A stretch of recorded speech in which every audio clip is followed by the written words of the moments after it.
یہ بڑی ہی ایک ڈینجرس سچویشن ہے جس میں دھاندلی کے الزامات تو بہت پہلے سے لگ رہے ہیں، اور پہلے بھی ریٹرننگ افسروں کی سطح پر بہت ساری خبریں آئی اور پھر ریٹرننگ افسروں کو خود اسکرین پہ آ کے اس کی تردید بھی کرنا پڑی.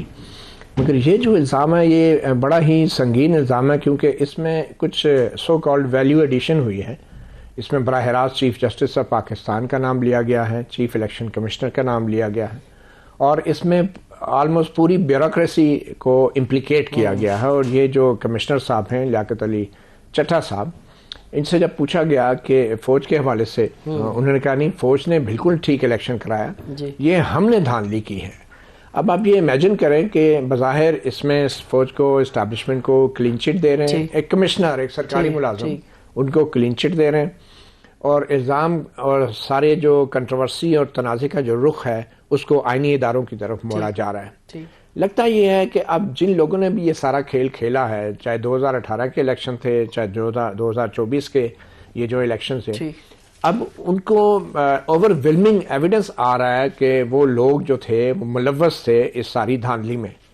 تو اب ان قوتوں کے پاس کوئی چارہ نہیں ہے سوائے اس کے کہ یہ جو الزامات کی جو پوٹلی ہے وہ اپنے اوپر سے اتار کے وہ بیوروکریسی، چیف الیکشن کمشنر اور چیف جسٹس کے اوپر، یعنی آئینی اداروں کے اوپر رکھتے ہیں. اب اس کا مقصد کیا ہے؟ اس کا مقصد تو میں اس لیے کہہ رہا ہوں بڑی ڈینجرس سچویشن ہے کہ اس کا نتیجہ یہ بھی نکل سکتا ہے کہ جو عوام ہے وہ سیاستدانوں سے تو پہلے ہی بڑے بیزار ہوئے ہیں. جس قسم کا ہنگ پارلیمنٹ بنی ہے، اس کے بعد ہر کوئی اپنے اقتدار کی لالچ میں جو ہے حکومت بنانے کی بات کر رہا ہے، الائنسز ہو نہیں رہی، ابھی تک پتہ نہیں ہے، تو لوگ بیزار ہیں. دوسری طرف لوگ جو ہیں وہ اب ظاہری بات ہے جنہوں نے دھاندلی کی ہے اور جن کو کلین چٹ دی ہے کمشنر صاحب نے، ان کے حوالے سے بھی بڑے نالاں ہیں اور بڑے غصے میں کہ کیا مذاق بنایا ہوا ہے. تو اپنے اوپر سے وہ الزامات کی پوٹلی اور جو بوجھ ہے اٹھا کے آئینی اداروں کے اوپر ڈالنے کا صرف ایک ہی مقصد ہے کہ جب تمام اداروں کی بے توقیری ہو جائے گی، جب ان کی وقت ختم ہو جائے گی، تو پھر خدا نخواستہ کوئی بھی اگر ماورا آئین اقدام ہوتا ہے یا مارشل لا لگتا ہے تو لوگ ان سیاستدانوں کے لیے اور ان آئینی اداروں کے لیے نہیں نکلیں گے، کیونکہ بظاہر یہ آئینی ادارے بھی بڑی بری طرح استعمال ہو چکے ہیں اور یہ بھی اپنی وہ ریپوٹیشن کھو چکے ہیں عوام کی نظر میں. اور جو بعد میں ہونے جا رہا ہے بظاہر جو مجھے لگ رہا ہے، اور یہ واقعی ایک بڑا خطرے کی بات ہے کہ ان سیاستدانوں کے لیے بھی کوئی آواز نہیں اٹھا پائے گا، ان آئینی اداروں کے لیے بھی کوئی آواز نہیں اٹھا پائے گا. ہم جیسے لوگ بیٹھ کے کورٹ رپورٹرز یا جو آئین اور قانون کو سمجھتے ہیں، ہم یہی کہتے رہیں گے کہ یہ سب کچھ غلط ہے، یہ ماورا آئین ہے، یہ آئین سے سنگین غداری ہے. لیکن یہ سنگین غداری کا مطلب صرف پی سی او کا اعلان تو ہوتا نہیں ہے. سنگین غداری تو وہ بھی ہوتی ہے جو بغیر پی سی او کے پچھلے ہم 10 سال سے دیکھتے آ رہے ہیں تماشا اس ملک میں. تو مجھے لگتا ہے کہ یہ سارا جو ہے بلیم شفٹنگ کی، ادارے کو کلین چٹ دی جائے اور تمام آئینی اداروں کے اوپر الزامات ڈال دیے جائیں. ایک کھیل ہے اور کمشنر کو استعمال کیا گیا ہے کہ ایک، اور وہ کہہ رہا ہے کہ یہ میں نے، ہم نے یہ دھاندلی کی ہے اور باقی سب ٹھیک ہے. جی اب اندازہ لگائیں، وہ جو کہتے ہیں نا ایک شیر، وہ ایک چوہا بھاگتا جا رہا تھا جنگل میں، تو اس سے کس نے پوچھا تمہیں کیا پریشانی ہے، تو اس نے کہا کہ جی کسی نے شیر کا جو ہے سامان چوری کر لیا ہے، تو وہ ہمارا نام بھی جو ہے وہ نام ایف آئی آر. کمشنر اٹھ کے ایک ادارے کو کلین چٹ دے رہا ہے اور بڑے بڑے آئینی اداروں ملزموں کی فہرست میں آ گیا ہے.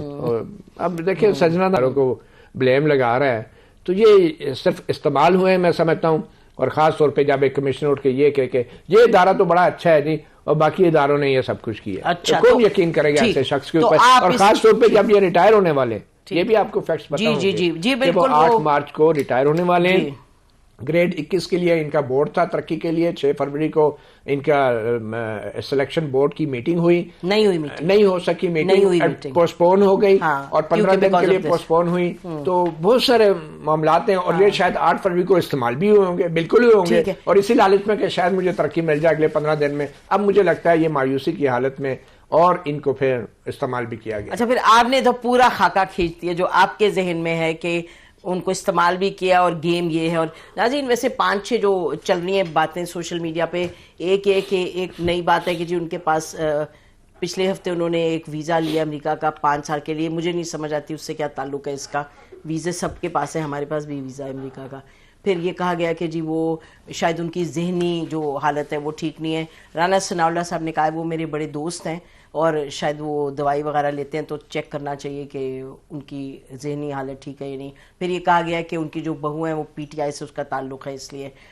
پھر کچھ اس طرح کی باتیں کی گئی ہیں اور یہ بھی کہا گیا کہ کسی ٹائکون سے وہ ریئل اسٹیٹ سے ان کا تعلقات ہیں تو یہ اس وجہ سے کر رہے ہیں.